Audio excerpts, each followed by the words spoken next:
मैं आप लोगों का और जो वेबकास्टिंग पे हमारे साथ लाइव देख रहे हैं, सबका स्वागत करता हूं और आज की हमारी यात्रा शुरू करते हैं।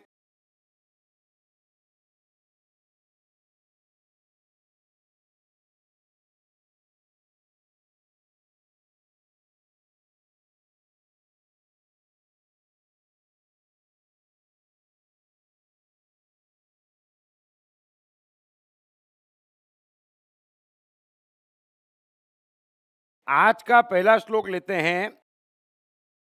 इंद्रिय इंद्रिय के अर्थ में अर्थात प्रत्येक इंद्रिय के विषय में राग और द्वेष छिपे स्थित हैं। मनुष्य को उन दोनों के वश में नहीं होना चाहिए, क्योंकि वे दोनों ही इसके कल्याण मार्ग में विघ्न करने वाले महाशत्रु हैं।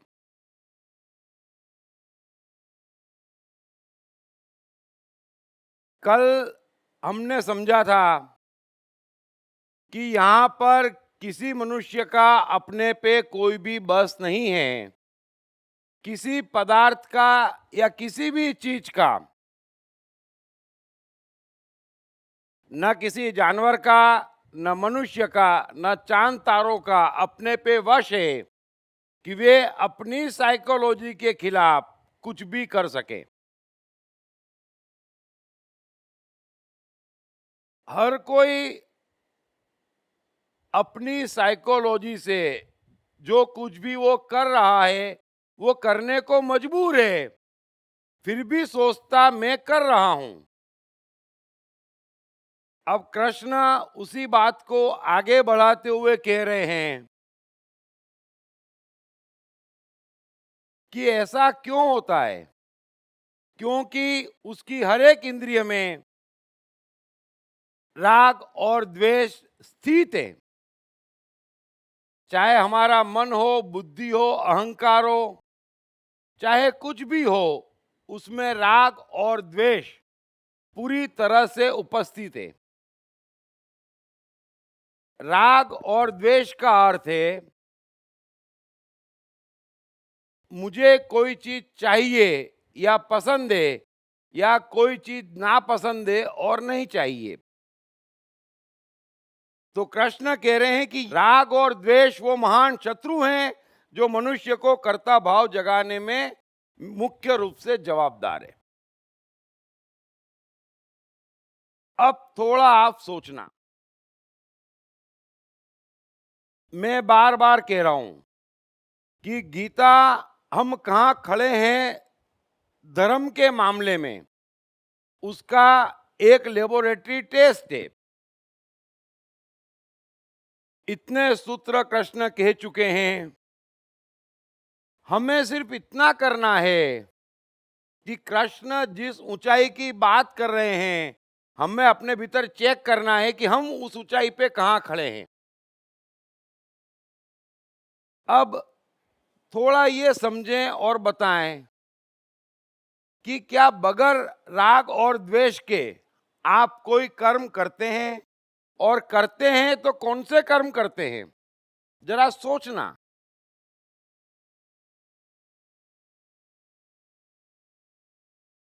मुझे नहीं मालूम कि कौन कितने कर्म बिना राग और द्वेष के करता है।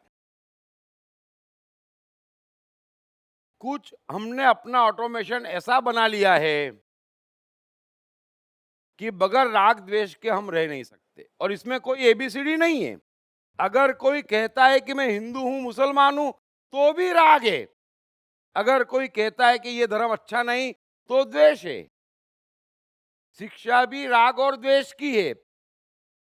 पूरा का पूरा समाज भी राग और द्वेष सिखाता है कि ये कृत्य खराब, ये अच्छा, ये भी राग और द्वेष है। बिना एबीसीडी के इस बात को थोड़ा समझना, बिना राग द्वेष के हम क्या करते हैं, और जिसमें जिस मात्रा में और जिस तादाद में स्ट्रांग राग और द्वेष है, उस मात्रा में उसके भीतर कर्ता का भाव है, वो करने को मजबूर है। सो मैं जानता हूं बड़ा मुश्किल है राग द्वेष के बगैर कोई कार्य करना। लेकिन कृष्ण इतना ही कह रहे हैं कि राग या द्वेष कुछ भी हो, ये आपके महाशत्रु हैं, चाहे कैसा भी राग हो, चाहे कैसा भी द्वेष हो। जब तक आप यह नहीं रियलाइज कर लेते, जब तक आपके जहन में ये समझ में नहीं आ जाता है ना कि सब कुछ परमात्मा है, तब तक राग और द्वेष की भाषा आप बोलते रहेंगे। और दिक्कत ये है मनुष्य की कि राग और द्वेष की हाईएस्ट भाषा ये धर्म के ठेकेदार बोलते हैं। यानी कि उनका और धर्म का, उनका और ईश्वर का कुछ भी लेना देना नहीं है। ये कृष्ण के हर श्लोक में बार बार सिद्ध होता है, बार बार। हाथ कंगन को आरसी नहीं, पढ़े लिखे को फारसी नहीं। सो श्लोक एक बार फिर से सुन लेना, बड़ा सीधा और साफ श्लोक है। कृष्ण कह रहे हैं कि इंद्रिय इंद्रिय के अर्थ में, अर्थात प्रत्येक इंद्रिय के विषय में राग और द्वेष छिपे स्थित हैं। प्रत्येक इंद्रिय के विषय में राग और द्वेष छिपे हुए स्थित हैं। मनुष्य को उन दोनों के वश में नहीं होना चाहिए, क्योंकि वे दोनों ही इसके कल्याण मार्ग में विघ्न डालने वाले महाशत्रु हैं।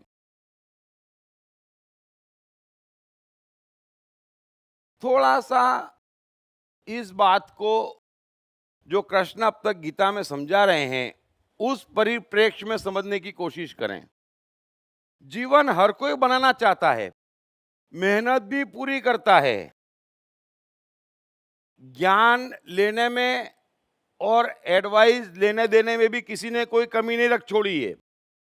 तो फिर सफलता चली कहां गई? सुख और खुशी चले कहां गए? दिखते क्यों नहीं है? सो पूरी गीता में कृष्ण जो सबसे बड़ी साइकोलॉजी कह रहे हैं वो सीधी और साफ है कि जो होना चाहिए वो होना चाहिए और जो नहीं होना चाहिए वो नहीं होना चाहिए। गीता की इस साइकोलॉजी को कितनों ने पकड़ा, समझा या समझाया मुझे नहीं मालूम, लेकिन अगर मैं लोगों का जीवन देखता हूं तो मुझे साफ दिखता है कि ये जो कर रहे हैं वो नहीं होना चाहिए। अर्थात उनका और गीता का कोई मेल न कभी बैठा है न बैठेगा। तो वो क्यों नहीं बैठता है? कृष्ण कह रहे हैं कि क्यों आप उस महाकंप्यूटर से, उस महान ऑटोमेशन से, क्यों आप परमात्मा से बिछड़ गए हैं? क्यों जीवन में दुख, कष्ट और असफलता है? क्योंकि जो होना चाहिए वो आपसे नहीं होता और जो नहीं होना चाहिए वो जमाने भर का होता है। और वो क्यों होता है उसका कारण कृष्ण इस श्लोक में दे रहे हैं कि राग और द्वेष के कारण आपसे जो होना चाहिए वो नहीं होता और जो नहीं होना चाहिए वो होता है। अब थोड़ा समझें। कम से कम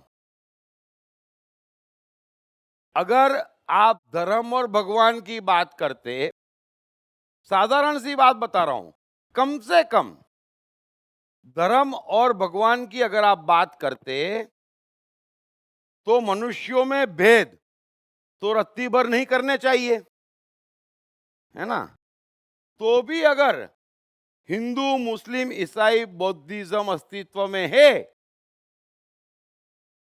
यानी कि जो नहीं होना चाहिए वो धर्म के नाम पर भी खूब हो रहा है। क्यों? क्योंकि हर एक को अपने धर्म से राग है। ये समझ लेना, बड़ी सीधी और साफ बात समझ लेना। तो कृष्ण कह रहे हैं कि जो होना चाहिए वो नहीं हो रहा है, फिर आप सुख और सफलता की कामना नहीं कर सकते। जब तक राग और द्वेष है, आपसे लगातार जो नहीं करना है वो राग के कारण हो जाएगा, जो करना है वो द्वेष के कारण नहीं होगा। और जब ये नहीं होगा तो आप अपने भीतर छिपे परमात्मा और उसकी महान शक्तियों से दूर होते चले जाएंगे। और उससे दूर हो गए, उसके बाद में सुख सफलता की कामना नहीं कर सकते। ये बड़ा सीधा और साफ, क्योंकि गीता एक कंटिन्यूटी है, एक श्लोक दूसरे श्लोक से कनेक्टेड है और पूरे 700 श्लोक गीता के आपस में कनेक्टेड है। कृष्ण कंटिन्यूटी में लगातार इस समय कर्म की बात बता रहे हैं। सो आप भी गौर कर लेना, है ना। राग के कारण अगर आपको कोई प्रिय है, कोई मान्यता प्रिय है, कोई विचार प्रिय है, सिर्फ उस राग के कारण तक्षण आपसे जो होना चाहिए वो नहीं होता है। अगर किसी से द्वेष होता तो भी उस क्षण आपसे जो होना चाहिए वो नहीं होता, और आप कुदरत की महान शक्ति से बिछड़ते चले जाते हैं। बस इतनी सीधी और साफ बात है। बड़ा अच्छा साइकोलॉजिकल विज्ञान कृष्ण ने दिया है। उम्मीद करता हूं आपके जहन में उतर गया होगा, बगैर एबीसीडी के। और सभी जने जानते हैं, अगर आपका अपने बच्चों से भी राग है ना, तो उनके साथ भी जब जो होना चाहिए वो आपसे नहीं हो पाता। आपको किसी से द्वेष है, तब भी जो होना चाहिए वो नहीं हो पाता।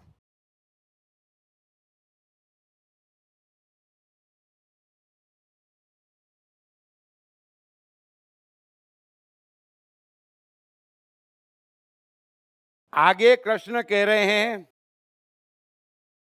कमाल कमाल और कमाल। लगातार कृष्ण कमाल पे कमाल कर रहे हैं। वे कह रहे हैं कि अर्जुन सुन, अच्छी प्रकार से, अच्छी प्रकार से आचरण में लाए हुए दूसरे के धर्म से भी, अच्छी प्रकार से आचरण में लाए हुए दूसरे के धर्म से भी गुण रहित अपना धर्म अति उत्तम है। अपने धर्म में तो मरना भी कल्याणकारक है, और दूसरे का धर्म भय देने वाला है। ब्यूटीफुल। एक ऐसी अद्भुत साइकोलॉजी कृष्ण ने कह दी, और ये भी उन्हीं की कई पुरानी साइकोलॉजी की कंटिन्यूटी है। कृष्ण गीता में लगातार अर्जुन से दो बातों के लिए एम्फेसिस कर रहे हैं। एक तो जो होना चाहिए वो होना चाहिए, उसे तू टालने की कोशिश मत कर, वरना बहुत पछताएगा। तो युद्ध होना चाहिए तो होना चाहिए, उसके आगे की कोई भी बात या उसके पीछे की कोई भी बात मत कर। और दूसरा, कृष्ण बार बार एम्फेसिस कर रहे हैं कि अपने मन के सत्य के साथ रहो, उसके अलावा आपके पास दूसरा कोई उपाय नहीं है। मन के सत्य से भागने का न तो आपके पास उपाय है, न कुदरत के पास उपाय है। ये ज्ञानी, ये पंडित, ये मौलवी, ये समाज के ठेकेदार तो बहुत दूर की चीज है। इन्हें चिल्लाने दो सुबह शाम, ये करो, ये मत करो, ये अच्छा, वो बुरा, चिल्लाने दो। ये सालों से चिल्ला रहे हैं, मनुष्य का भला नहीं हुआ, क्योंकि साइकोलॉजिकली गलत है। आपका अपने सत्य से भागने का कोई भी उपाय नहीं है। और मैं बार बार इस चीज को कहता हूं, जो आपका सत्य है वो परमात्मा से रत्ती भर कम नहीं है, चाहे कैसा भी हो, कैसा भी हो।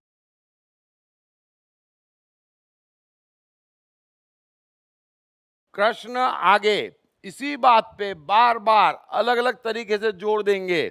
जब वे ज्यादा जोर देंगे तभी मैं ज्यादा जोर देके कहूंगा आपसे। लेकिन अभी इतने जोर में समझ लीजिए कि पहली बात तो उपाय ही नहीं है मन के सत्य के खिलाफ जाने का। आप सिर्फ खिलाफ जाने का नाटक कर रहे हैं, और जब हम नाटक कर रहे हैं तो जीवन में मिलेगा क्या और बनेगा क्या? हम नाटक कर रहे हैं, मन के सत्य के खिलाफ आप जा नहीं सकते। क्यों कर रहे हैं ये नाटक? राग और द्वेष के कारण। अब मन में रत्ती भर पूजा नहीं आ रही है, भगवान का अस्तित्व नहीं है इस समय मन में। मन दुकान पे लगा है, लेकिन किसी मान्यता से राग है, हम मंदिर में पहुंच जाते, मन के सत्य के खिलाफ आप जाते। मैं इतना ही पूछता, क्या आप पहुंच जाते? कि पहुंचने का नाटक करके वापस आ जाते। बस इतनी बात समझ लीजिए आप। आपको किसी से द्वेष है, फिर कितना ही हंस के कह दीजिए आई लव यू, उससे क्या लव यू हो जाता है? आपके पास उपाय नहीं है। बड़े ध्यान से समझ लेना, कृष्ण कह रहे हैं कि हर कोई यहां पर बंधा हुआ है, तू क्या और मैं क्या। हर कोई अपनी प्रकृति से, अपनी साइकोलॉजी से बंधा हुआ है।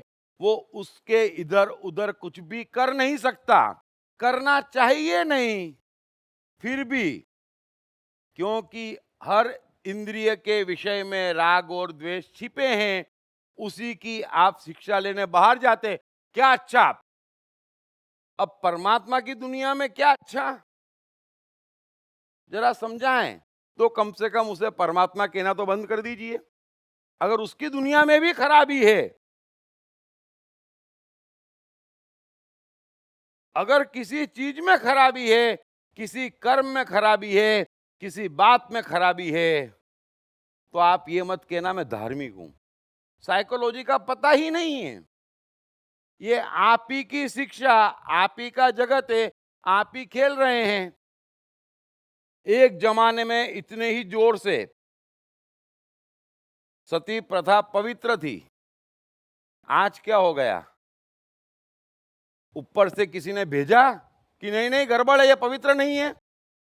तो ये भूल जाना कि आज आप जो कुछ भी पवित्र करके मान रहे हैं, वो कल का युग भी उसे पवित्र मानेगा, कल का युग भी उसे पवित्र मानेगा। ये छोड़ देना, ये सब आपके भ्रम है। जिसे आप आज पाप गिन रहे हैं, अनेक युग ऐसे गए कि वो महापुण्य था। तो ये तो अपनी बनाई एक अजब गजब की दुनिया है। यहां पर आप क्या खोज रहे हैं, क्या ज्ञान लेने जा रहे हैं?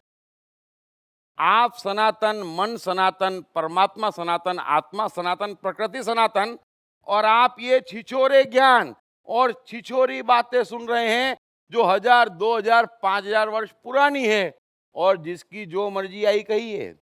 जो साइकोलॉजी जानता वो पहली बात जानता कि कण कण में भगवान है। सुन तो लेते, जब कण कण में वो है तो कण खराब कैसे हो गया? कहे तो देते, उसकी मर्जी बगैर पत्ता नहीं हिलता। तो फिर कोई खराब कर कैसे रहा है, जरा समझाएं। तो कृत्य में कोई खराबी नहीं, किसी मनुष्य के मन में खराबी नहीं, जो है सो है। और कृष्ण बार बार कह रहे हैं कि सत्य का अभाव नहीं, असत्य की सत्ता नहीं, जो है वो है। आप उसके बगैर कुछ और बन के करके दिखा दीजिए। जब आप कर ही नहीं सकते तो वो बुरा कैसे हो गया? बुरा तब होता जब कोई ऑप्शन होता। सीधी बात समझना, अगर कोई ऑप्शन ही नहीं है तो बुरा कैसे हो गया? फिर क्या करते हम? ये जो बाहर से सुन लेते राग द्वेष की बातें, तो मन के सत्य में रहना छोड़ देते। और बार बार कृष्ण भी कह रहे और मैं भी कह रहा हूं कि आपके उद्धार का मार्ग, आपकी छिपी शक्तियां आपके मन के सत्य के निकट है। ये आपके बाहरी ज्ञानों के निकट नहीं है।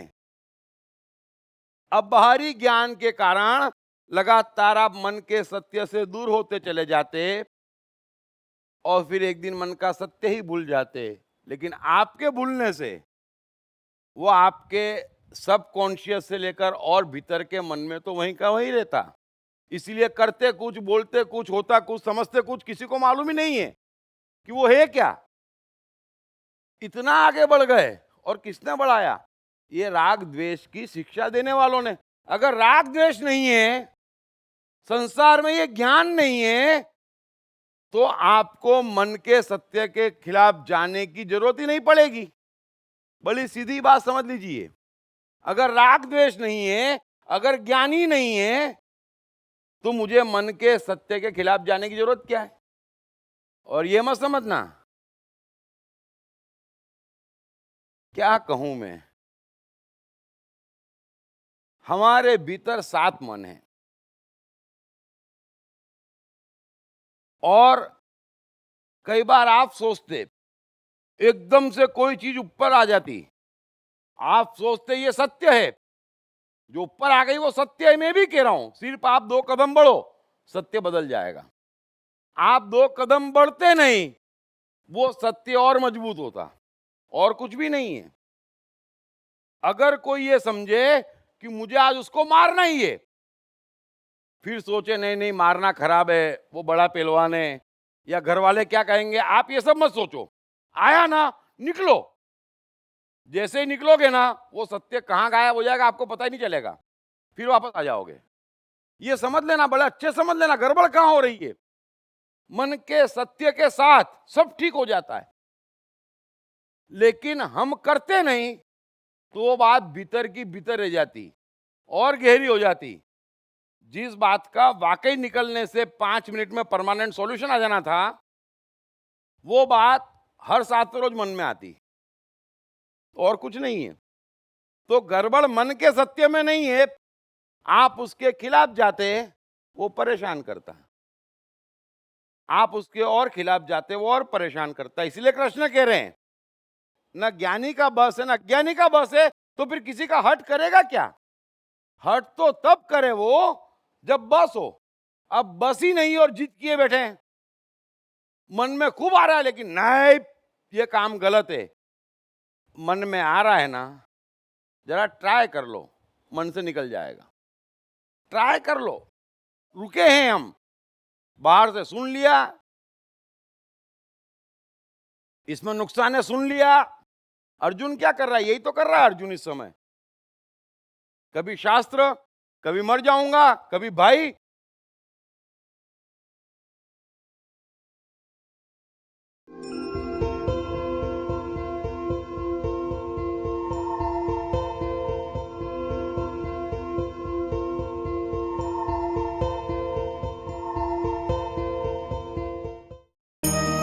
कृष्ण मन और जीवन के मास्टर। कृष्ण एक प्रेमी, एक कलाकार, एक गुरु, एक राजनेता, एक व्यवसायी। कृष्ण शून्य से सृजन करने का एक श्रेष्ठ उदाहरण। कृष्ण जो कठिनतम परिस्थितियों में भी हंसते हुए जीने की कला सिखाते हैं। कृष्ण जिन्होंने जीवन का हर युद्ध जीता। दीप त्रिवेदी द्वारा लिखित किताब मैं कृष्ण हूँ। ये किताब कृष्ण के संपूर्ण जीवन पर रिसर्च करने के बाद कुछ इस साइकोलॉजिकल अंदाज में सिलसिलेवार रूप से लिखी गई है कि जिसे पढ़ते पढ़ते आपका जीवन भी बदलता चला जाएगा। मैं कृष्ण हूँ। ये किताब अंग्रेजी, हिंदी, मराठी तथा गुजराती में एक साथ atmanestore.com साथ ही सभी प्रमुख ई-कॉमर्स साइट्स पर भी उपलब्ध है। सो कृष्ण कह रहे हैं अर्जुन से कि सुन अर्जुन, अच्छी प्रकार से आचरण में लाए हुए दूसरे के धर्म से भी गुण रहित अपना धर्म उत्तम है। अपना धर्म यानी जो हमारा मन कह रहा है, हमारे मन का सत्य। बड़े ध्यान से समझ लेना, हर मनुष्य का यहां अपना खुद का धर्म है, कोई सामूहिक धर्म नहीं है। हम भेड़ बकरी नहीं है, है ना, हम मनुष्य हैं। हर मनुष्य का अपना धर्म है और वो ही अपना धर्म जानता। इसीलिए कृष्ण संपूर्ण ज्ञान के खिलाफ है। आपको साइकोलॉजी की परख हो, है ना, तब तो आप कहो कि भाई तेरे मन का सत्य ये है, मैं आपको कोऑपरेट करता।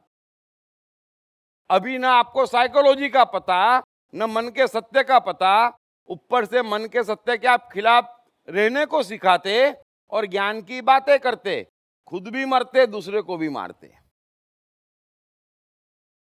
मैंने पूरे जीवन में रत्ती भर किसी को मन के सत्य से दूर नहीं किया, उसे कोऑपरेट किया। क्योंकि कई बार सत्य भीतर छिपे रहते, उसको दिखते भी नहीं। अभी अर्जुन का यही तो हाल है। मन के सत्य में, वास्तविकता में भाई कहीं नहीं है। सत्य में राज्य है, सत्य में जीत है, लेकिन अर्जुन को दिख नहीं रहा है और कृष्ण को दिख रहा है। उसी को हम साइकोलॉजिस्ट कहते हैं, जो आपके मन के भीतर जाके आपके सातों मनों को पहचान ले कि आप ऐसे हैं, यानी कि बीमारी पहचान ली। डॉक्टर का काम क्या है? बीमारी पहचान लो, फिर देख लो कि इन सातों मनों में कौन कौन से सत्य खराब है, और वो कौन से मंत्र से निकलेंगे, बस आप स्वस्थ हो गए। साइकोलॉजिस्ट का यही काम है, मेरा यही काम है, कृष्ण यही अर्जुन से कर रहे हैं इस समय। बस आप सहयोग करो, ऑटोमेटिक आपके मन के सत्य बदल जाएंगे, सुधर जाएंगे। ये सुनने से आपके मन के सत्य बदल जाएंगे और सुधर जाएंगे। ये डॉक्टर का काम है। ये लोग तो कुछ नहीं जानते, कुछ नहीं समझते। अतः कृष्ण कह रहे हैं कि अच्छी प्रकार से आचरण में लाए, है ना। मन में खाने की इच्छा है, लेकिन क्या करें, है ना। महावीर जी ने इतने उपवास किए थे, हम 2-4 तो करें, है ना। अब क्या करें, लिखा है रोजे करना तो करें। ये आप दूसरे का धर्म आचरण में रख रहे हैं, ये आपका धर्म नहीं है। और कृष्ण कह रहे हैं कि जैसे ही तुम दूसरे का धर्म रखोगे, तुम डरना शुरू हो जाओगे। बड़ी सीधी बात समझ लेना, जो आपके मन का सत्य नहीं है, वो करते ही सबसे पहला भाव भीतर भय का आता है।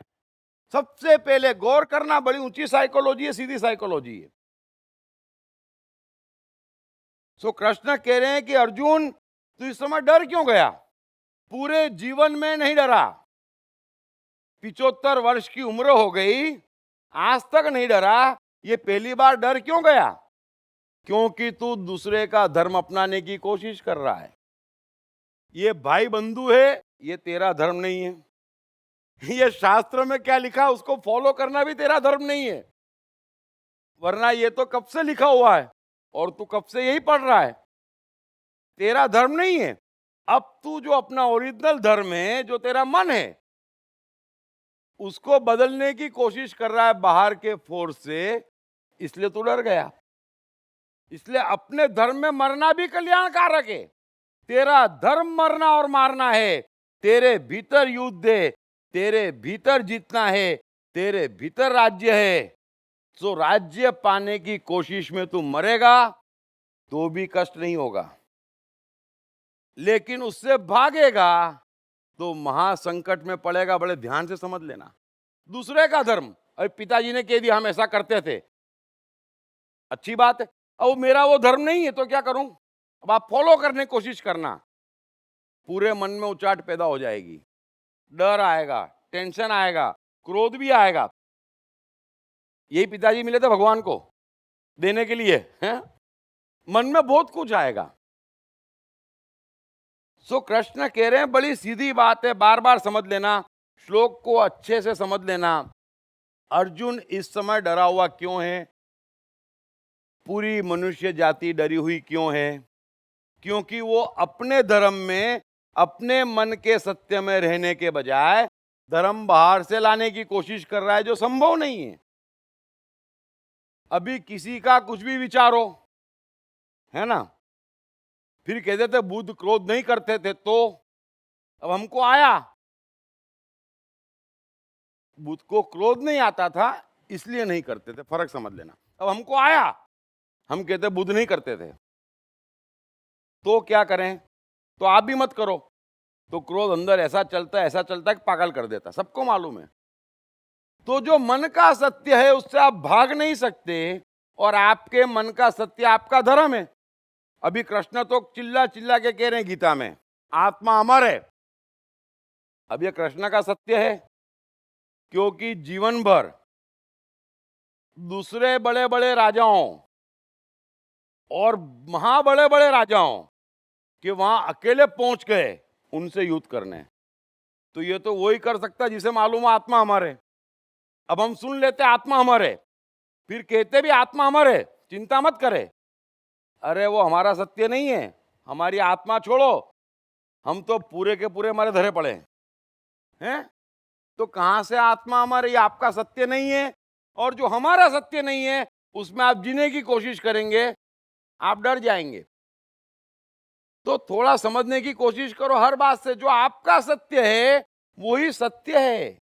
आप परमात्मा के अंश हैं, आपका अपना धर्म है। यहाँ हर व्यक्ति का इंडिविजुअल धर्म है, इंडिविजुअल कर्म है, इंडिविजुअल अचीवमेंट है, और ट्रांसफरेबल नहीं है। आपका धर्म ट्रांसफरेबल नहीं है, ये नहीं है कि बुद्ध को ज्ञान हो गया तो उनके बच्चों को भी ज्ञान हो गया, ऐसा होता कहीं? ट्रांसफरेबल नहीं है। मैं खुश हो गया और मैं बोलूं नहीं मुझे नहीं चाहिए, ले इसको दे दो, है ट्रांसफरेबल?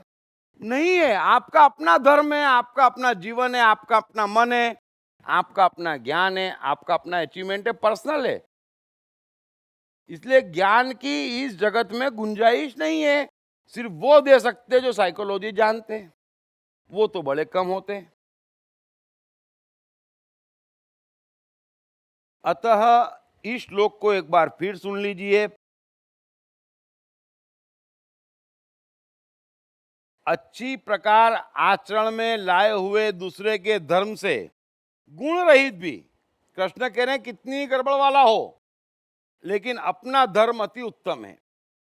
अपने धर्म में तो मरना भी कल्याणकारक है और दूसरे का धर्म भय देने वाला है, कुछ मिलना नहीं है।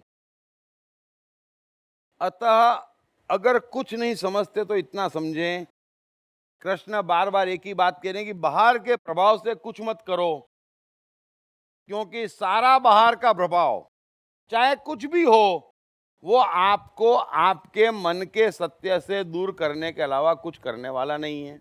और जैसे ही आप अपने मन के सत्य के दूर गए कि डर जाएंगे और कुछ होने वाला नहीं है, क्योंकि आपने अपना धर्म छोड़ा, भगवान ने आपका साथ छोड़ा, हाथों हाथ है। कोई कुछ भी कह दे, कोई कुछ भी मान ले, आप मानेंगे फंस जाएंगे।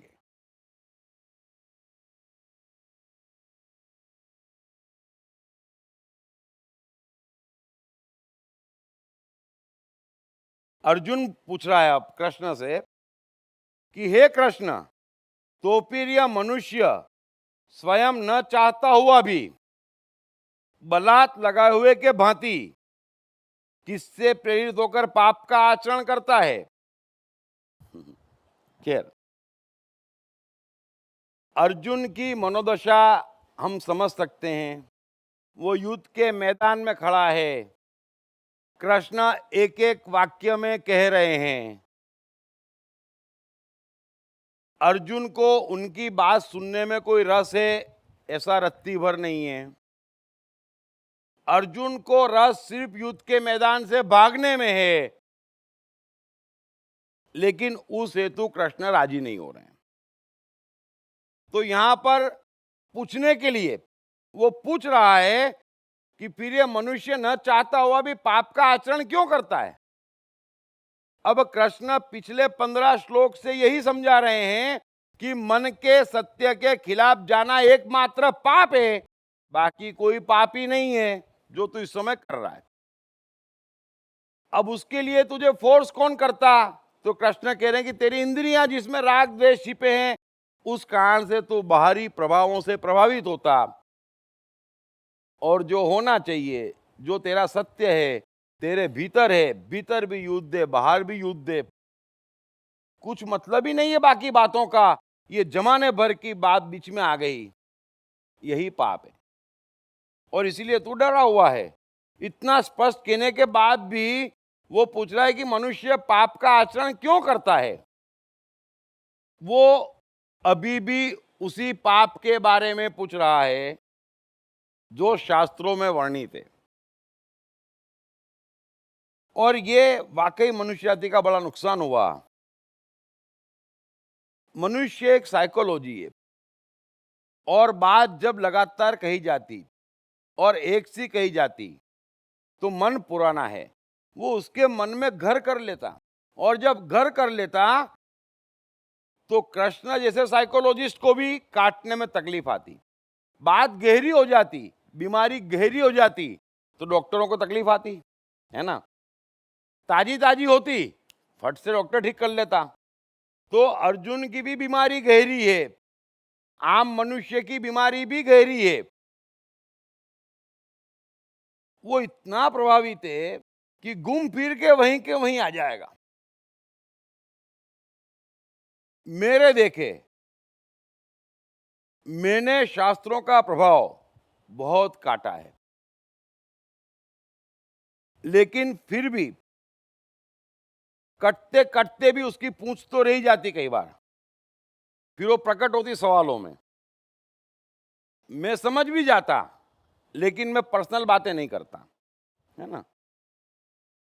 सो मैं सवाल पूछने वाले से ये नहीं कहता कि देखो आपकी ये साइकोलॉजी है, वो उसका पर्सनल विषय है, मेरा काम है उसकी साइकोलॉजी ठीक करना। इसका मतलब ये नहीं कोई सवाल ना पूछे, हाँ। लेकिन ये बात सही है कि जैसे ही आप सवाल पूछेंगे, आप मुंह खोलेंगे कि मैं आपका एग्जैक्ट मन एनालिसिस कर लेता, और सवाल चूंकि आपने पूछा है तो मोस्टली मैं जवाब आपके आसपास देता,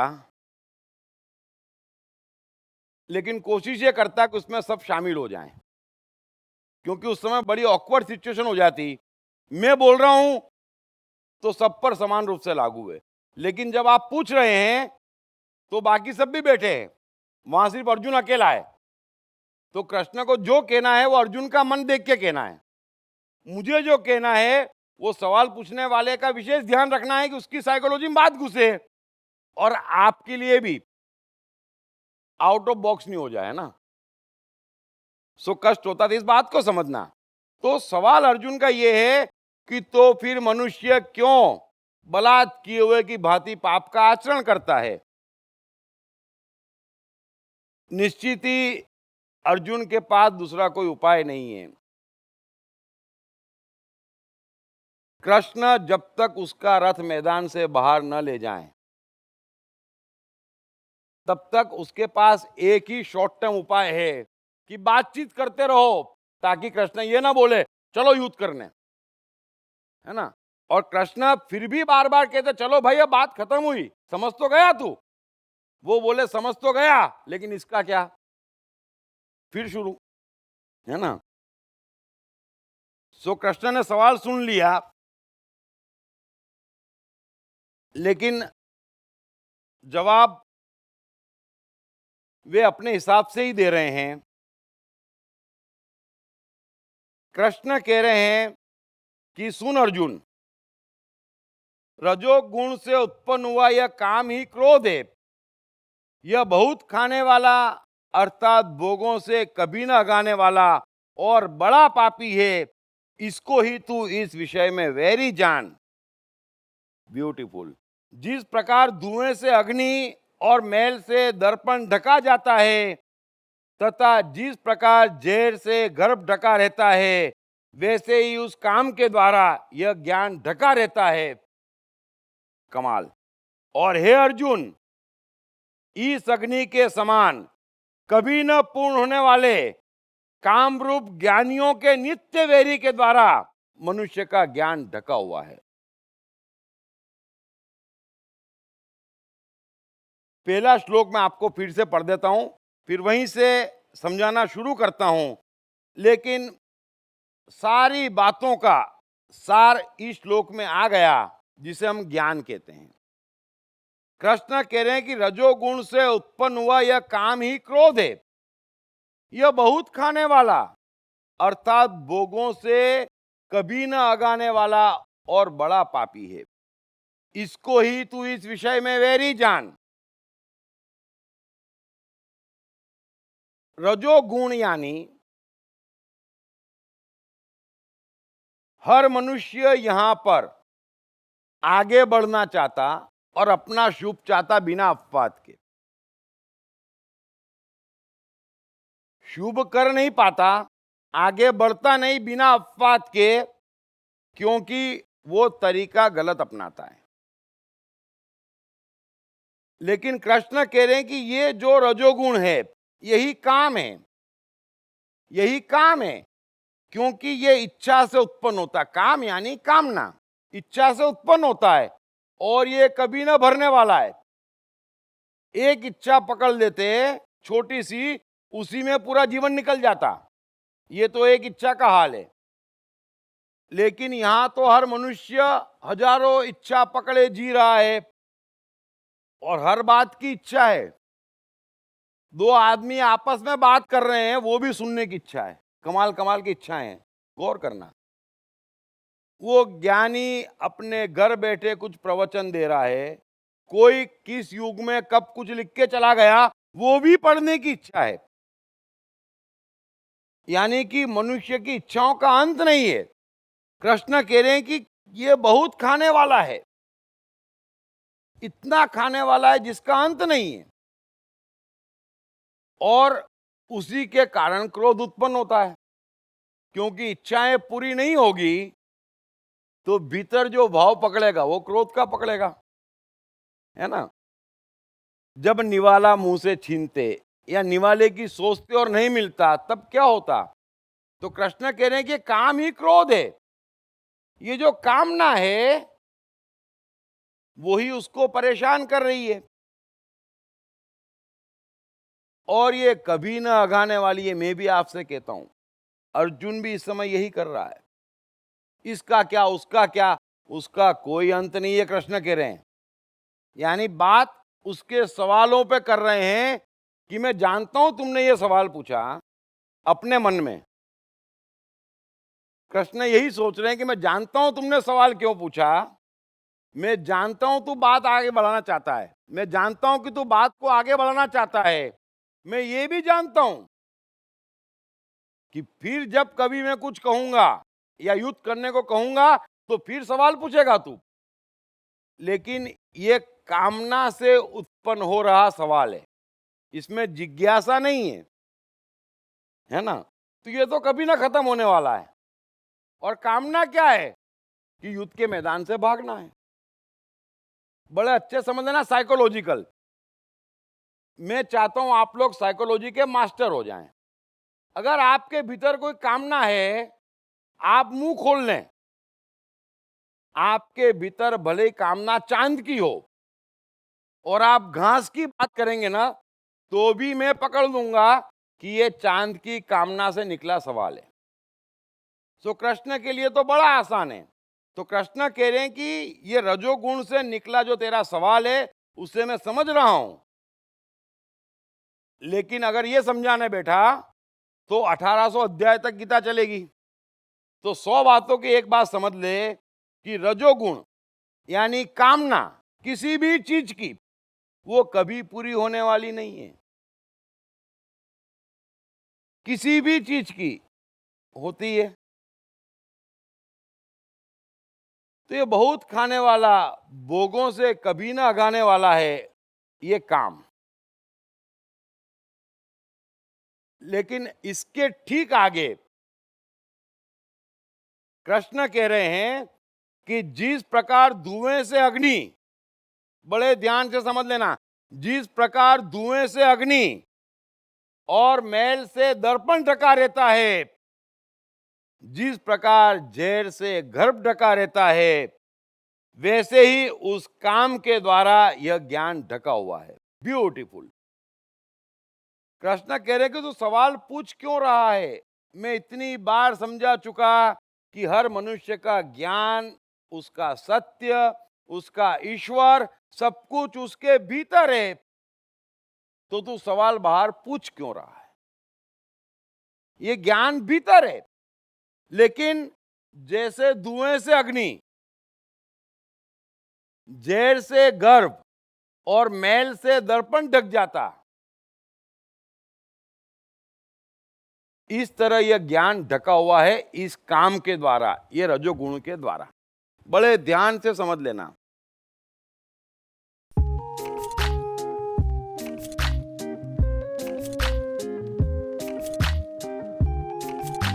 हाय, मेरा नाम शील कुमार अवस्थी है और मैं बैंक में काम करता हूँ as a senior manager. My name is Omkar Kulkarni and I'm a engineering student. मेरा नाम जयराम प्रसाद है, मैं सेल्फ एम्प्लॉयड हूँ। मैंने इनकी बुक पढ़ी I am the mind. Sir ने I am the mind book में बहुत क्लियरली मेंशन किया है कि माइंड किस तरीके से वर्क करता है, कैसे प्रॉब्लम्स को क्रिएट करता है और इसका सोल्यूशन क्या है लाइफ में। It's a really great book that I've come across in so many years. I've read many books but this one stands apart. इस पुस्तक की सरल भाषा, साधारण ढंग से मन का क्लासिफिकेशन ने मुझे बहुत प्रभावित किया है। I have read the book. It clearly identifies, explains the difference between your brain and the mind. All the 7 states of the mind are clearly defined in that book. and that's the best thing about the book. So it's a very nice book written in a very clear language. मेरा तो मानना है, मैं मन हूँ पुस्तक, हर व्यक्ति को पढ़ना चाहिए। ये जिंदगी को आसान बनाने का सरलतम तरीका है। अगर ये आई एम द माइंड एक बार समझ में आ गई, it is going to make the magic in the life.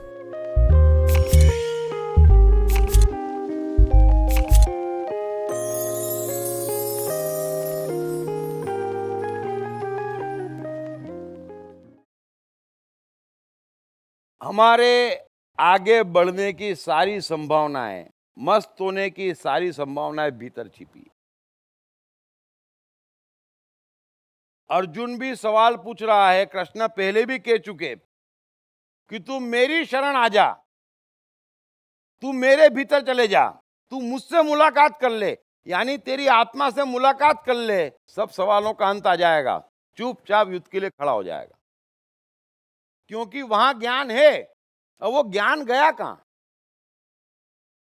आप भी जरा सोचना, आपके भीतर वो ज्ञान और शक्ति दोनों है, जहां से जो होना चाहिए वो होना चाहिए और जो नहीं होना चाहिए वो नहीं होना चाहिए। वो ज्ञान और शक्ति दोनों अपनी हर मनुष्य के स्वयं के भीतर है। लेकिन वो क्यों नहीं हो रहा? तो कृष्ण कह रहे हैं क्योंकि वो ज्ञान लेने बाहर दौड़ रहा और ये जो ज्ञान उसके भीतर छिपा है, हर नए ज्ञान के साथ उस ज्ञान को वो ढक रहा। यानी कि ज्ञान का कागज नीचे है, हमारी आंख के सामने है, फिर भी रजोगुण के कारण हम भगते और जितना भगते उतना ये ज्ञान ढक जाता। बड़े ध्यान से समझ लेना, गीता का सबसे बड़ा साइकोलॉजिकल ज्ञान ही ये है कि मनुष्य को ज्ञान की आवश्यकता है ही नहीं, ज्ञान उसके भीतर है। अब सिर्फ कचरा हटाना है।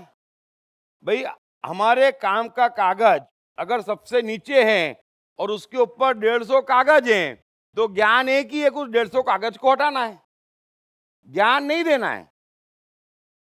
कोई व्यक्ति यहां किसी को ज्ञान नहीं दे सकता। न कृष्ण गीता में अर्जुन को ज्ञान दे रहे हैं, न मैं कोई ज्ञान की बात कर रहा हूं। सिर्फ जितने कागज ऊपर पड़े हैं, मौका मिलते उनको हटाने का चांस लेता हूं, है ना। जितने कागज हटेंगे उतना आप ज्ञान के निकट जाएंगे, और जितना ज्ञान के निकट जाएंगे अंदर से ऐसी ऐसी शक्तियां आएगी जो किसी चीज की मोहताज नहीं है। पेड़ पे बैठे बैठे शाखा काट रहे होंगे और कवि बन जाएंगे, है ना। अनपढ़ होंगे, वॉचमैन होंगे और वैज्ञानिक बन जाएंगे। वो ज्ञान भीतर है। सो कृष्ण कह रहे हैं कि जिस प्रकार धुएं से अग्नि और मैल से दर्पण ढका जाता है तथा जिस प्रकार जहर से गर्भ ढका रहता है, वैसे ही उस काम के द्वारा यह ज्ञान ढका रहता है। कृष्ण भी कह रहे और मैं भी आपसे कह रहा हूं, आप कोई भी चीज, इतनी भी चीज आप ग्रहण करते हैं, सीधे आप परमात्मा को ढाक देते हैं हाथों हाथ। अगर आप परमात्मा हैं तो आपको किससे पूछना, किसको दिखाना और क्या करना और क्या नहीं करना इतना भी नहीं मालूम। वो मालूम है, वो खो कहां गया ये पूछने में। बड़ा सीधा साइंस है, समझ लेना, बड़ा सीधा साइंस है। जो भी आपने ग्रहण कर रखा है वही तो आपको परेशान किए हुए है। अभी ये फ्लोर पे आपका कोहिनूर रखा है, फिर उसके ऊपर आप कचरा डालते जाएं, बाहर से ला के डालते जाएंगे, डालते जाएंगे, डालते जाएंगे, डालते जाएंगे। फिर पूछेंगे कोहिनूर कहां है, कैसे पाऊं, कैसा है? अरे भैया कचरा हटा देख ले, तेरी आंख के सामने है, कहीं छिपा नहीं है, वो आपका सत्य है।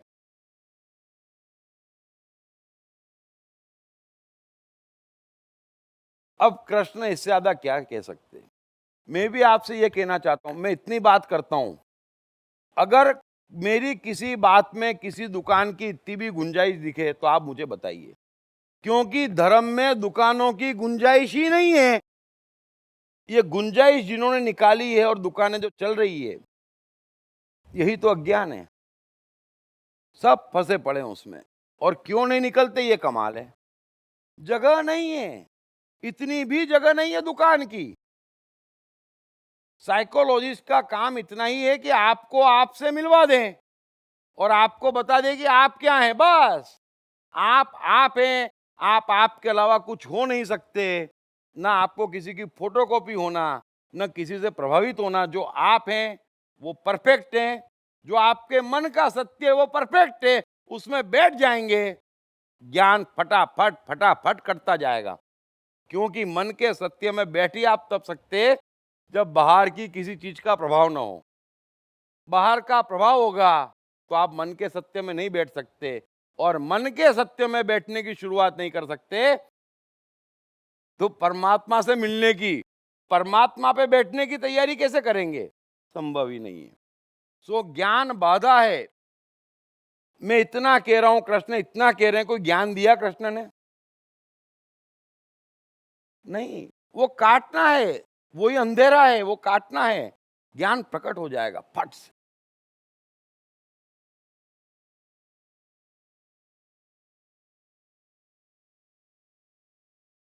आगे कृष्ण कह रहे हैं कि इस अग्नि के समान कभी न पूर्ण होने वाले कामरूप ज्ञानियों के नित्य वेरी के द्वारा मनुष्य का ज्ञान ढका हुआ है।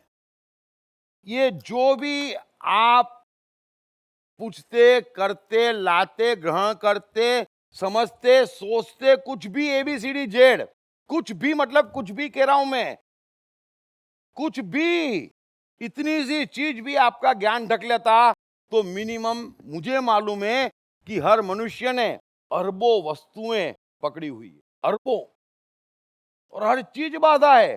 क्योंकि जो होना चाहिए होना चाहिए, नहीं होता कोई बात नहीं, मन के सत्य के साथ रह लो, होना शुरू हो जाएगा। वो भी नहीं होता, क्यों? क्योंकि हर पकड़ी चीज उसमें बाधा है, हर पकड़ी चीज उसमें बाधा है।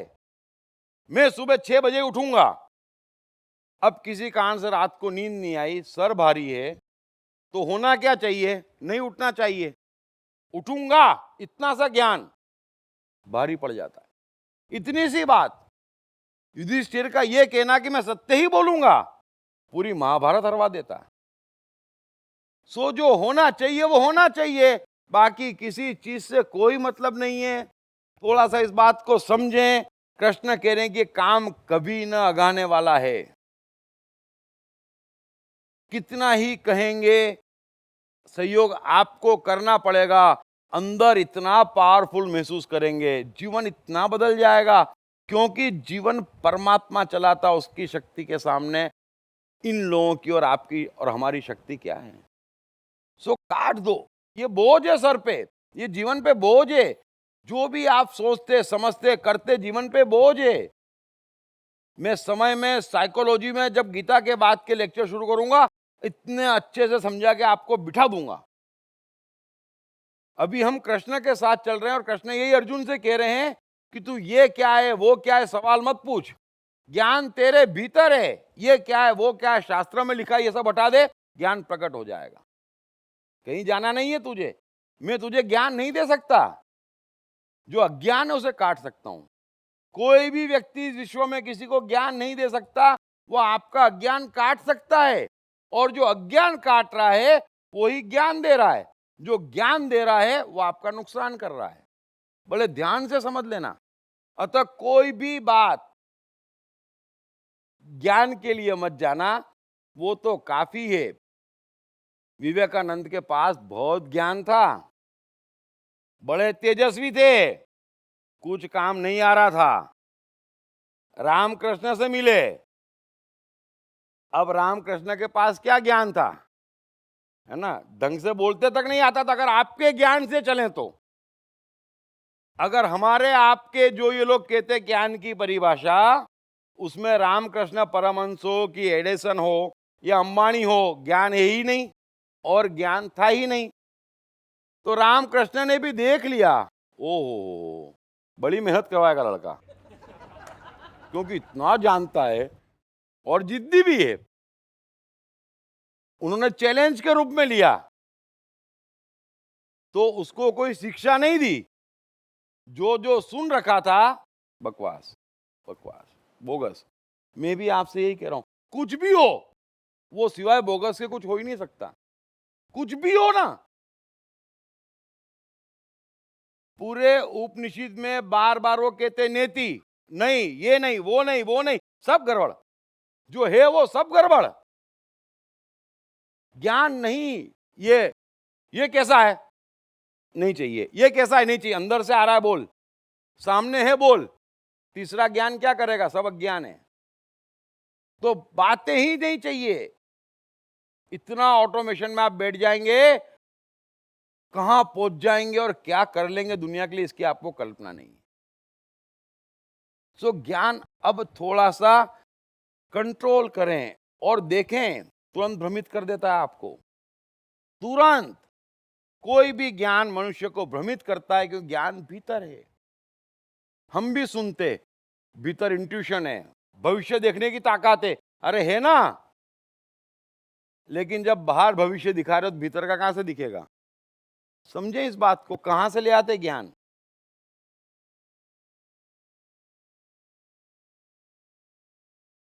सो कृष्ण कह रहे हैं कि ये जो रजोगुण से उत्पन्न हुआ काम है वो ज्ञानियों का नित्य वैरी है, तो उसको मार डाल। ये हुआ वो हुआ, ये लिखा है वो लिखा है, ये हो रहा है वो हो रहा है, ये सब ज्ञान है, उसको काट डाल, सब समझ में आ जाएगा तेरे। और तब तक समझ में नहीं आएगा, कोई मैं दे नहीं सकता, है ना, क्योंकि ऊपर से ज्ञान का मेरा पार्सल मैं लेके आया हूं। कृष्ण के पास अपना पार्सल है, अर्जुन का पार्सल नहीं है, वो अर्जुन के पास है, तो कृष्ण दे नहीं सकते। सो कचरा निकाल सकते, कोशिश में लगे हैं कि अर्जुन महाराज के कचरे कटे और सवालों का अंत आए, भीतर ज्ञान प्रकट हो जाए और युद्ध के लिए तैयार हो जाए। आगे कृष्ण कह रहे हैं, इंद्रियां, मन और बुद्धि ये सब इसके वासस्थान कहे जाते हैं। यह काम इन मन, बुद्धि और इंद्रियों के द्वारा ही ज्ञान को आच्छादित करके जीवात्मा को मोहित करता है। इसलिए हे अर्जुन, तू पहले इंद्रियों को वश में करके इस ज्ञान और विज्ञान का नाश करने वाले महान पापी काम को अवश्य मार डाल। इंद्रियों को स्थूल शरीर से पर यानी श्रेष्ठ, बलवान और सूक्ष्म कहते हैं। इन इंद्रियों से पर मन है और मन से भी पर बुद्धि है, और जो बुद्धि से भी अत्यंत पर है वो आत्मा है। इस प्रकार बुद्धि से पर अर्थात सूक्ष्म, बलवान और अत्यंत श्रेष्ठ आत्मा को जानकर और बुद्धि के द्वारा मन को वश में करके, हे महाबाहो, तू इस काम रूप दुर्जय शत्रु को मार डाल। बड़ा सिंपल श्लोक है। कृष्ण कह रहे हैं कि काम छिपा कहाँ है? मनुष्य का काम छिपा है मन, बुद्धि, अहंकार, शरीर, इंद्रियां, यहां सब जगह उसका ये काम छिपा है। इन सब की अपनी अपनी इच्छाएं हैं और पूरी करने के लिए अपनी अपनी कोशिशें हैं, है ना। जबकि इस पूरी प्रोसेस की मनुष्य जीवन में इतनी भी जरूरत नहीं है, इस पूरी प्रोसेस की। इसीलिए बार बार ये होता कि जो महान होते, सफल होते, हमको समझ में नहीं आता कि कैसे हो गए, क्योंकि हमें एक ही प्रोसीजर समझ में आती कि सब सीखो, ग्रहण करो, देखो, करो, सोचो, वो इच्छाएं करो, एम्बिशंस रखो, है ना, दृढ़ इरादा, पक्का इरादा, अनुशासन, काम ज्यादा। अरे मजदूर थोड़ी बनाया भगवान ने। लेकिन बात ही समझ में नहीं आती कि भीतर से कुछ जादू है, सारा का सारा जादू भीतर है, बाहर कोई जादू ही नहीं है। बाहर तो डमरू है जो आपको लूट रहा है। सो कृष्ण कह रहे हैं कि ये सब इस काम के वासस्थान है। इंद्रियां, मन, शरीर, बुद्धि, अहंकार। शरीर सबसे कमजोर है, उससे पावरफुल इंद्रियां हैं, इंद्रियों से पावरफुल मन है, मन से पावरफुल बुद्धि है, और बुद्धि से भी जो कई गुना पावरफुल है वो आत्मा है। तो तू बुद्धि से सोचना बंद कर और आत्मा की शरण में जा, क्योंकि मैं जो कुछ भी कह रहा हूं वो ऊंचा है और तेरी बुद्धि थोड़ी छोटी है। बात में फासला बड़ा हो रहा है और मेरे कहने के बावजूद तू समझ नहीं रहा है। अब दो बात समझ लेना इसमें। यह बात कृष्ण ने 5000 वर्ष पूर्व कही थी। आज विज्ञान बहुत आगे है और मैंने मनुष्य की सिस्टम वो समझ सके उसलिए उसकी सिस्टम का परफेक्ट डिवीजन किया है, और आप भी समझ लेना और एक उसी सिस्टम को फॉलो करना, तो सारी बातें समझना आसान हो जाएगी। शरीर और इंद्रियां तो मनुष्य समझता, हर मनुष्य मन और बुद्धि समझने में गड़बड़ कर जाता। बड़े बड़े धर्म की बात करने वाले भी स्वयं की मन बुद्धि का फर्क नहीं जानते। मन बुद्धि में फर्क है यही नहीं जानते, और किसी ने कभी मन बुद्धि के फर्क को डिटेल में डिफाइन भी नहीं किया है। मैंने दोनों के सारे डिफरेंसेस लिखे हुए हैं, शायद जो पहले से लेक्चर सुन रहे हैं उन्हें मालूम भी है। यहां पर दो चीज समझ लेना कि कृष्ण बुद्धि, मन और आत्मा कह रहे हैं। बुद्धि तो हम सब जानते, जो सोचते, जो करते, जो भी द्वंद्व की बात है, जो डिवाइड करने की बात है, वो बुद्धि की है। और सबसे ज्यादा मनुष्य को मरवाया बुद्धि ने है। बुद्धि की भाषा द्वंद्व की है, मन की और आत्मा की भाषा द्वंद्व की नहीं है। सो बुद्धि है, उससे नीचे एक मन है जिसे हम कॉन्शियस, सबकॉन्शियस, अनकॉन्शियस माइंड कहते हैं, जिसे हम अपने विकृत मन कह सकते, जो हमारी परेशानियों की जड़ है। और बुद्धि से ऊपर पावरफुल माइंड है, super conscious mind, collective conscious mind, spontaneous mind. ये पावरफुल माइंड है जो बुद्धि से लाखों गुना पावरफुल है, वो हमारे भीतर है। और कृष्ण जब यहां आत्मा कह रहे हैं और ये कह रहे हैं कि बुद्धि से मन को कंट्रोल कर, तो वो हमारे कमजोर मनों के लिए कह रहे हैं। और बुद्धि को आत्मा की शरण में दे दे, लेकिन बुद्धि और आत्मा के बीच में हमारे पावरफुल मन है। कृष्ण जब आत्मा कह रहे हैं तो उस आत्मा को पावरफुल मन साथ में जोड़ के कह रहे हैं। अतः थोड़ा समझ लेना, आप आपके मन के सत्य में रहेंगे तो मन की शक्तियां उभरना शुरू हो जाएगी। जो ऊपर के 3 मन है वो कमजोर हो जाएंगे, जिसने आपका जीवन नरक कर रखा है।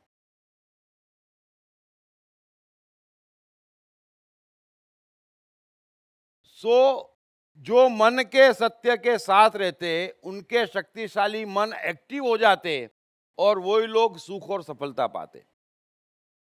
और उसके आगे की स्टेज आत्मा है, वो तो आप सबने खूब सुन रखा है, किस किस ने पाई, क्या है, तारीख के साथ बता देते हैं ना।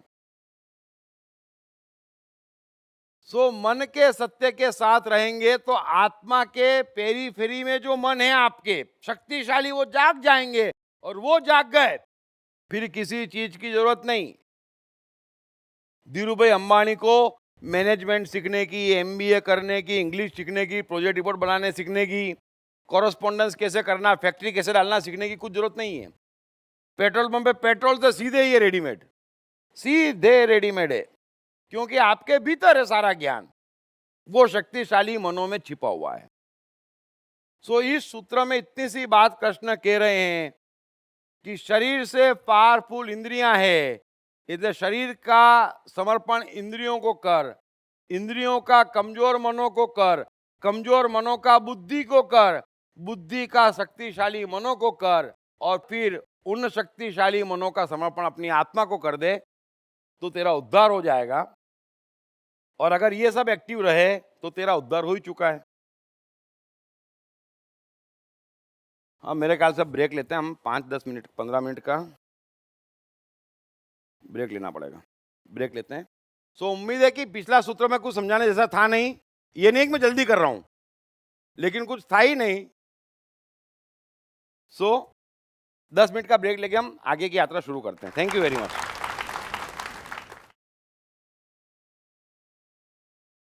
पढ़िए बेस्टसेलर मैं मन हूं के लेखक दीप त्रिवेदी द्वारा सीक्रेट सीरीज के अंतर्गत लिखित किताबें भाग्य के रहस्य, आत्मा के रहस्य, सफलता के रहस्य, साइकोलॉजी के रहस्य, जीवन के रहस्य, प्रेम के रहस्य, प्रकृति के रहस्य, ऑटोमेशन के रहस्य, रिश्तों के रहस्य, अहंकार के रहस्य, समय के रहस्य, मन के रहस्य।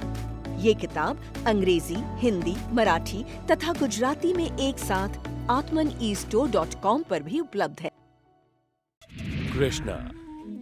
कृष्ण का बचपन कैसा गुजरा? कृष्ण राधा का प्यार क्या था? कृष्ण ने कितने विवाह किए? कृष्ण की चाइल्ड साइकोलॉजी क्या थी? कृष्ण ने ग्वाले से द्वारकाधीश तक का सफर कैसे तय किया? ये यादव स्थली क्या है?